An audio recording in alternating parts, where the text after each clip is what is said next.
యోహాను సువార్త 11వ అధ్యాయం.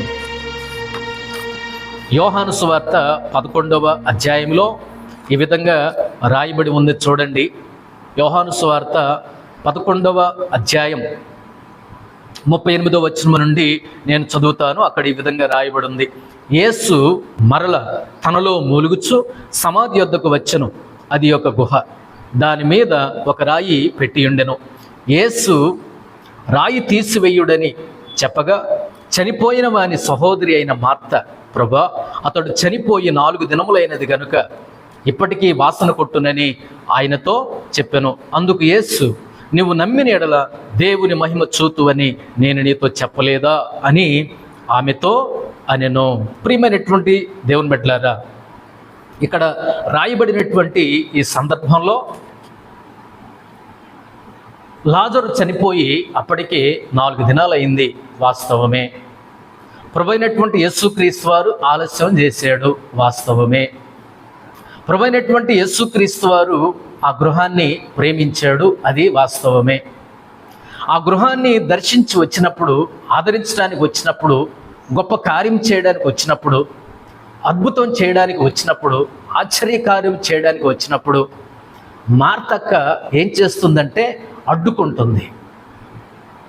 మార్తక్క ఏం చేస్తుందంటే అడ్డుబండగా ఉంది. దేవుడొచ్చిందే అద్భుతం చేయడానికి వచ్చాడు. దేవుడొచ్చిందే అద్భుత కార్యాన్ని ఇంట్లో చేయడానికి వచ్చాడు. దేవుడొచ్చిందే ఆశ్చర్య కార్యాన్ని నీ కుటుంబంలో, నీ కళ్ళ ఎదుట నువ్వు చూస్తుండగా, నువ్వు చూస్తున్నప్పుడే చేయాలని వచ్చాడు. కానీ అక్కడ మార్తక్క ఏమని సమాధానం చెప్తుందంటే, ఏం చెప్తుంది? 39వ వచనంలో యేసు రాయి తీసివేయడని చెప్పగా చనిపోయిన వాని సహోదరి అయిన మార్త, ప్రభువా, అతడు చనిపోయి 4 దినములైంది గనుక ఇప్పటికీ వాసన కొట్టునని ఆయనతో చెప్పెను. 4 దినములైన సంగతి ఆయనకు తెలియదా? ఎప్పుడు చనిపోయాడో ఆయనకు తెలియదా? చనిపోయి 4 దినములైంది, కంపు కొట్టుద్దని తెలియదా? వాసన వస్తుందని తెలియదా? అంత జ్ఞానము లేనివాడు ఏమీ కాదు కదా దేవుడు. జ్ఞానవంతుడు కదా. ఆయన కూడా ఆలోచించగలిగిన సామర్థ్యం కలిగిన వాడు కదా. కొన్నిసార్లు ఏంటో కానీ విశ్వాసులు అద్భుత కార్యం చేయడానికి ఇంట్లోనికి వస్తే మాటి మాటికి అడుగడుగున కోడి పిల్లలాగా అడ్డుపడతా ఉంటారు. కోడిపిల్ల విశ్వాసులు మాటి మాటికి అడ్డుపడతా ఉంటారు, అడ్డుబడ్డగా ఉంటారు, అవకాశంగా ఉండరు. వీళ్ళు కుటుంబాల్లో అంతే, వ్యక్తిగత జీవితాల్లో అంతే, సంఘ జీవితాల్లో అంతే. కొంతమంది అద్భుతాలు జరగకుండా అడ్డుపడే బ్యాచ్ కొంతమంది ఉంటారు. వీళ్ళ అవిశ్వాసం, వీళ్ళ అవిధేయత. వాళ్ళు చెప్పేది నిజాలే అనిపిస్తూ ఉంటాయి. 4 రోజులు అయిపోయింది, వాసన వస్తుంది, కంపు వస్తుంది, ఎందుకులే, ఇంకెందుకులే ప్రభా, అయిందేదో అయిపోయింది, ఇంకెందుకులే అని అడ్డుపడే వాళ్ళు చాలామంది ఉంటారండి. వీళ్ళు సాగనివ్వరు, జరగనివ్వరు. వీళ్ళు చూడరు, చూడనివ్వరు. పరిచర్యలో, దేవుని యొక్క సేవలో విశ్వాసులు, సంఘం ఎలా ఉండాలంటే, దేవుని పిల్లలు పరిచర్యకు అవకాశంగా ఉండాలి కానీ అడ్డుబండగా ఉండకూడదండి. అవకాశంగా ఉండు కానీ స్టంబ్లింగ్ బ్లాక్గా ఉండొద్దు. అడ్డురాయిగా, అడ్డుబండగా, అడ్డుగా తగులుతావెందుకు? నువ్వు అడ్డుపడతావెందుకు? మూత తీయనివ్వెందుకు? పక్కకు జరపనివ్వెందుకు? అద్భుతానికి అడ్డుపడతావెందుకు?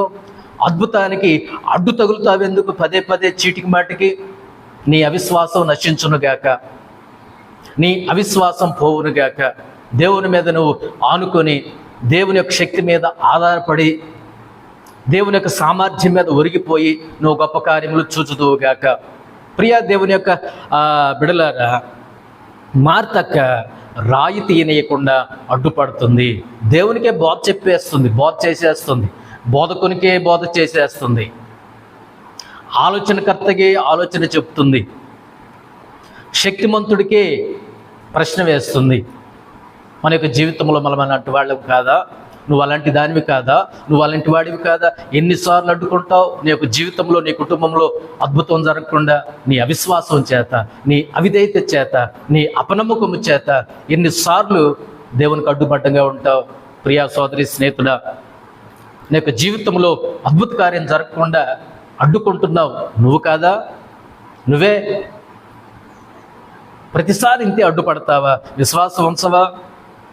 నిన్ను బలవంతులుగా చేయాలని, నిన్ను స్థిరంగా ఉంచాలని, నీ విశ్వాస జీవితంలో బహుబలంగా ముందుకు సాగిపోవాలని దేవుడు నీ యొక్క జీవితంలో అద్భుత కార్యం చేసి నీ యొక్క జీవితంలో నీ యొక్క విశ్వాసాన్ని, నీ విశ్వాస జీవితాన్ని బలపరిచి స్థిరపరిచి అనేకులకు సాక్షార్థముగా ఉండినట్లు దేవుడు ఎన్నుకొని ఏర్పాటు చేసుకుంటే అడ్డుపడతావా? అడ్డుకుంటావా? నీదేం విశ్వాసం, నీదేమి నమ్మకం, నీదేమి క్రైస్తవ జీవితం? అడ్డుబండ. అవిశ్వాసం, అవిధేయత, ఇలాంటి వాళ్ళు సంఘాల్లో ఉండకుండా పోవుదురుగాక. అంటే అవిశ్వాసం ఉండకుండా పోవునుగాక. నువ్వు నమ్మాలి, నువ్వు విశ్వాసం ఉంచాలి. దేవుడు గొప్ప కార్యం చేస్తాడు. దేవుడు గొప్ప కార్యం చేసినప్పుడు నువ్వు కళ్ళారా చూడాలంటే నువ్వు ఆయన శక్తి మీద ఆనుకో, నువ్వు ఆయన శక్తి మీద ఆధారపడు. ప్రభువా నీ చిత్తమే జరుగునుగాక అని అప్పగించుకో, అర్పించుకో. ఆయన శక్తి మీద వాలిపో, ఆయన భుజాల మీద వాలిపో. దేవుడు గొప్ప కార్యం చేస్తాడు. మార్తక్క అడ్డుకుంటుంది. వాసన వస్తుందన్న సంగతి తెలుసు, 4 రోజులైన సంగతి తెలుసు, చనిపోయాడన్న సంగతి తెలుసు. అన్నీ తెలిసిన దేవుడే, ఎరిగిన దేవుడే ఏం చేస్తున్నాడనంటే ఆశ్చర్యకార్యం చేయడానికి వచ్చాడు, అద్భుత కార్యం చేయడానికి వచ్చాడు. ఎందుకు అడ్డుకుంటున్నావు ప్రియ సోదరి, స్నేహితుడా? నీ యొక్క జీవితంలో కూడా ఎన్నో సంవత్సరాలుగా, ఎన్నో రోజులుగా, ఎన్నో నెలలుగా, ఎంతో కాలంగా దేవుడు నీ యొక్క జీవితంలో అద్భుతం చేయడానికి వస్తే, ఆశ్చర్యకార్యం చేయడానికి వస్తే నువ్వే అడ్డుకుంటున్నావు. ఇన్ని సంవత్సరాలుగా నీ యొక్క జీవితంలో అద్భుతం నువ్వు చూడలేకపోతున్నావంటే ఇన్ని సంవత్సరాలుగా నువ్వు అడ్డుకుంటున్నావని అర్థం. నీ పిల్లల జీవితంలో చూడలేరు, నీ కుటుంబ జీవితంలో మీరు చూడలేరు, సంఘ జీవితంలో కూడా, సంఘం కూడా అడ్డుబండగా ఉంటే సంఘం కూడా గొప్ప కార్యాలు చూడలేరండి వాళ్ళు కూడా. కాబట్టి దేవుని బిడ్డలారా, ఈ రెండవ సందర్భంలో నేను చెప్పదలుచుకున్నటువంటి మాట ఏమిటంటే, మన యొక్క జీవితాల్లో, మన కుటుంబ జీవితాల్లో అద్భుతం జరగకుండా మన విశ్వాసం అడ్డుకుంటుంది. దేవుని యొక్క అద్భుత కార్యానికి ఆటంకంగా ఉన్నామేమో, అవకాశంగా లేమేమో ఒకసారి మనల్ని మనం పరిశీలన చేసుకునవలసినటువంటి వారమై ఉన్నాం. ఫరో బాధ నెరిగిన దేవుడు, ఫరో యొక్క సమస్య నెరిగిన దేవుడు అద్భుతం చేయడానికి వెళితే అటదిడ్డమైనటువంటి ఆ జవాబిచ్చి అడ్డుకున్నాడు ఫరో.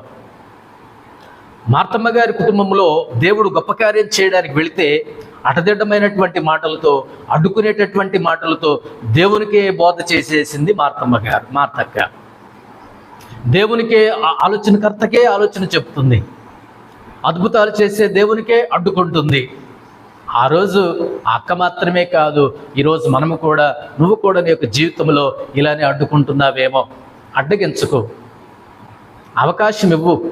దేవునికి నీ యొక్క జీవితంలో గొప్ప కార్యం చేస్తాడు. ఆయన శక్తి మీద ఆనుకో, ఆయన శక్తి మీద ఆధారపడు. దేవుడు నీ యొక్క జీవితంలో గొప్ప కార్యం చేస్తాడు. అడ్డుకోవద్దు. తొలగించవలసినవి తొలగించనివ్వండి, చేయవలసినవి చేయనివ్వండి. దేవునికి అప్పగించుకోండి, దేవునికి మీరు సమర్పించుకోండి. దేవుని యొక్క గొప్ప కార్యాలు మీ యొక్క జీవితంలో మీరు చూడగలరు.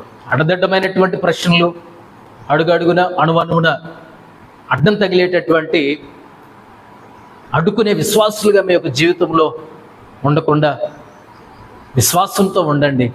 అడ్డు తగలబాకండి, అడ్డు రాకండి. దేవుని యొక్క శక్తికి, దేవుని యొక్క అద్భుత కార్యాలకు దేవుడు చేయడానికి సిద్ధంగా ఉన్నాడు. అందుకని నీ దాకా వచ్చాడు, నీ కుటుంబం దాకా వచ్చాడు. ఏదో చేద్దామని నీ బాధను చూసే, నీ యొక్క దుఃఖాన్ని చూసే, ఫరో బాధ నెరిగే మార్తమ్మ గారి దుఃఖాన్ని చూసే, వేదనను చూసే దేవుడు గొప్ప కార్యం చేయడానికి వచ్చాడు. కానీ ఎందుకు అడ్డుకుంటున్నారో తెలియదు. పోనీలే ప్రవ్వా, అయిందేదో అయిపోయింది నాయన, ఇంకొద్దు నాయన, చూసావు కదా, పద వెళ్ళిపోదాం. ఆయన వెళ్ళిపోవడానికి రాలా, చూసిపోవడానికి రాలా, ఏదో ఒకటి చేసిపోవడానికే వచ్చాడు ఆయన. ఆయన అందరిలాగా చూసిపోవడానికి రాలేదండి. ఆయన అందరిలాంటి వాడు కాదండి. ఆయన సంథింగ్ స్పెషల్. ఆయన ప్రత్యేకమైనటువంటి దేవుడు, ప్రత్యేకమైనటువంటి వాడు. ఆకాశమండలము కంటే మిక్కిలి హెచ్చైన వాడు ఆయన. ఇట్టి ప్రధాన యాజకుడు, మనకు సరిపోయిన వాడు. కార్యములు చేయడానికి వచ్చాడు, అద్భుతములు చేయడానికి వచ్చాడు. ఊరికినే చూసిపోవడానికి రాలా, పలకరించుకోవడానికి రాలా, పరామర్శించుకోవడానికి రాలా.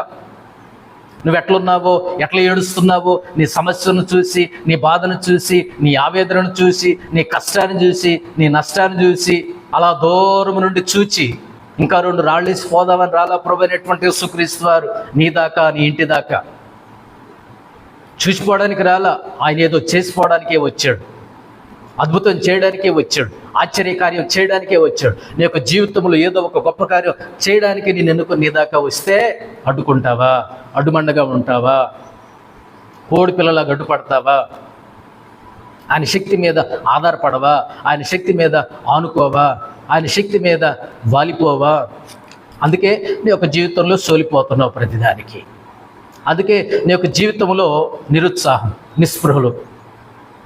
అడ్డుకునేదానివి కాబట్టి, అడ్డుకునేవాడివి కాబట్టి నీకు జీవితంలో గొప్ప కార్యములు నువ్వు చూడట్లేదు. అందుకు యేసు ప్రభువు అన్నాడు, నీవు నమ్మిన ఎడల దేవుని మహిమ చూతువని నేను నీతో చెప్పలేదా? నేను నీతో చెప్పలేదా అని ఆమెతో అనను. అంతటి వారు ఆ రాయి తీసివేసిరి. యేసు కనులెత్తి పైకెత్తి, తండ్రి, నీవు నా మనవి వినినందుకు నీకు కృతజ్ఞతాస్తుతులు చెల్లించుతున్నాను. ఏమండి, దేవుడు ప్రార్థించి కృతజ్ఞతాస్తుతులు చెల్లించి ఏం చేశాడంటే గొప్ప కార్యం చేశాడు. చనిపోయినటువంటి లాజరును బ్రతికించి తమ్ముణ్ణి ఆ అక్కల చేతిలో పెట్టి ఆయన వెళ్ళిపోయాడు. అద్భుతం, ఆశ్చర్యం. అక్కడ ఒక్క అక్కకే మేలు జరగలేదండి, ఆ కుటుంబానికి మాత్రమే మేలు జరగలేదండి. అనేక మంది దేవుని విశ్వాసం ఉంచడానికి ఆ కార్యం, ఆ అద్భుతం కారణమైంది. ప్రియ సోదరి స్నేహితులారా, దేవుడు మీ యొక్క జీవితాల్లో ఎందుకు అద్భుతాలు చేయాలని ఆరాటపడుతున్నాడో తెలుసా? ఆశ్చర్య కార్యాలు చేయాలని ఎందుకు ఎదురు చూస్తున్నాడో, నిలబడుతున్నాడో తెలుసండి మీ ముందు? దానివల్ల మీకు మేలు కలుగుతుంది, దానివల్ల మీకు దీవెన కలుగుతుంది. అది మీ యొక్క జీవితంలో జరగటాన్ని బట్టి, అది మీ యొక్క జీవితంలో చేయడాన్ని బట్టి చూస్తున్న వారిలో విశ్వాసం వృద్ధి అవుతుంది. అవిశ్వాసులు విశ్వాసం ఉంచుతారు. అనేకులు ప్రభువునందు విశ్వాసం ఉంచి, అనేకులు సంఘములో చేర్చబడి, అనేకులు దేవుని యొక్క రాజ్యంలో ప్రవేశానికి కారణమవుతుంది. అందుకే అద్భుతాలకు అడ్డుపడకండి. మీ యొక్క విశ్వాస జీవితంలో, మీ యొక్క వ్యక్తిగత జీవితంలో అనేకులు ఆ అద్భుత కార్యాన్ని చూసి ఏం చేశారంటే ప్రభుని మహింపరిచారు, ప్రభుని ఘనపరిచారు, ప్రభునందు విశ్వాసం ఉంచారు. ఈ అద్భుతం చేయడానికి దేవుని యొక్క చిత్తం అలా ఉంది. దేవుడి యొక్క జీవితంలో అద్భుతం చేస్తే, ఆశ్చర్యకార్యం చేస్తే అది నీకు మాత్రమేగా ఆశీర్వాదకరంగా దీవెనకరంగా ఉండదు. నీ బిడ్డలకు మాత్రమే ఆశీర్వాదకరంగా దీవెనకరంగా ఉండదు. నీ భార్యకు, నీ భర్తకు ఆశీర్వాదకరంగా ఉండదు. నీతో పాటు నీ చుట్టుపక్కల ఉన్నటువంటి వారికి, చుట్టూ ఉన్నటువంటి వారికి, చూస్తున్నటువంటి వారందరికీ కూడా, ఆ గ్రామస్తులకు, ఆ చుట్టుపక్కల ఉన్న వాళ్ళకి మొత్తం అది ఆశీర్వాదకరంగా దీవెనకరంగా ఉంటుంది. దాన్ని ఎందుకు గుర్తించట్లేదు నువ్వు?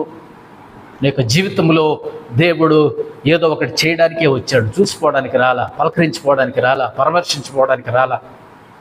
సంథింగ్ దేవుడు ఏదో ఒక గొప్ప కార్యం చేయడానికే నీ దగ్గరకు వచ్చాడు.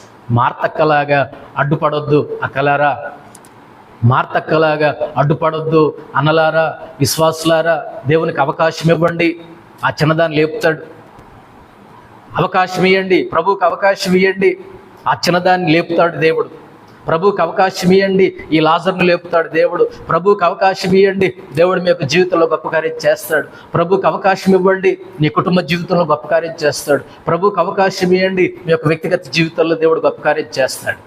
అదేంటో కానీ ప్రభువుకి మనం అవకాశం ఇవ్వం, అడ్డుబండగా ఉంటాం.